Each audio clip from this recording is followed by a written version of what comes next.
അതിലെല്ലാം തടസ്സം നേരിട്ടുകൊണ്ടിരിക്കുക.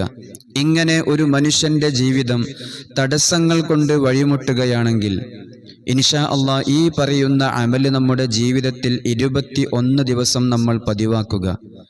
തഹജ്ജുദ് നിസ്കാരത്തിന്റെ സമയത്ത് 2 റക്അത്ത് ഖളാഉൽ ഹാജത്ത് നിസ്കരിച്ച് സുബ്ഹ് നിസ്കാരം കഴിഞ്ഞ് ആ നിസ്കാരപ്പായയിൽ ഇരുന്നു കൊണ്ട് തന്നെ യാ ലത്തീഫു യാ അല്ലാഹ് എന്ന ഇസ്മിനെ 119 തവണ നമ്മൾ ചൊല്ലുക. ശേഷം പരിശുദ്ധമായ ഖുർആനിലെ സൂറത്തുൽ ഇൻശിറാഹിനെ അലം നശ്റഹ് ലക സദ്റക് ഈ സൂറത്തിനെ നമ്മൾ 21 ദിവസം പാരായണം ചെയ്യുക. ഈ 21 ദിവസവും നമ്മൾ ളുഹാ നിസ്കരിക്കുകയും വേണം. ഇതാണ് നമ്മൾ ചെയ്യേണ്ട അമല്.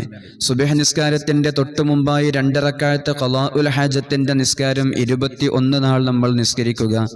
അതിനുശേഷം സുബ്ഹ് നിസ്കാരത്തിന്റെ ആ മുസല്ലയിൽ ഇരുന്നു കൊണ്ട് തന്നെ